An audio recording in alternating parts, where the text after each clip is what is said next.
Welcome to Tenor Tech, where I solve the problems you didn't even know you had. In this video, I will show how to program Subaru Crosstrek garage door opener.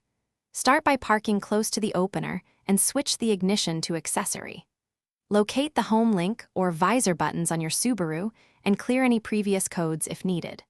Hold the handheld remote near the visor control and be ready to press both the remote and vehicle buttons repeatedly until the indicator light responds.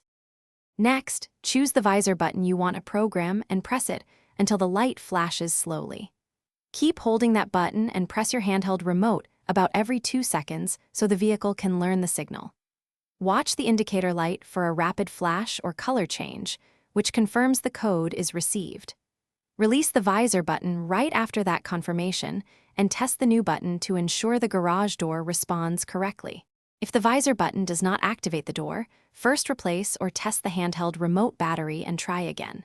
For openers with rolling codes, press the Learn or Program button on the opener motor head when the vehicle prompts you to do so.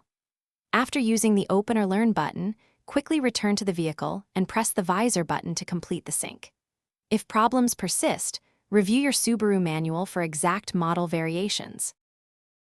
Thanks for watching. Subscribe to keep your life in tune.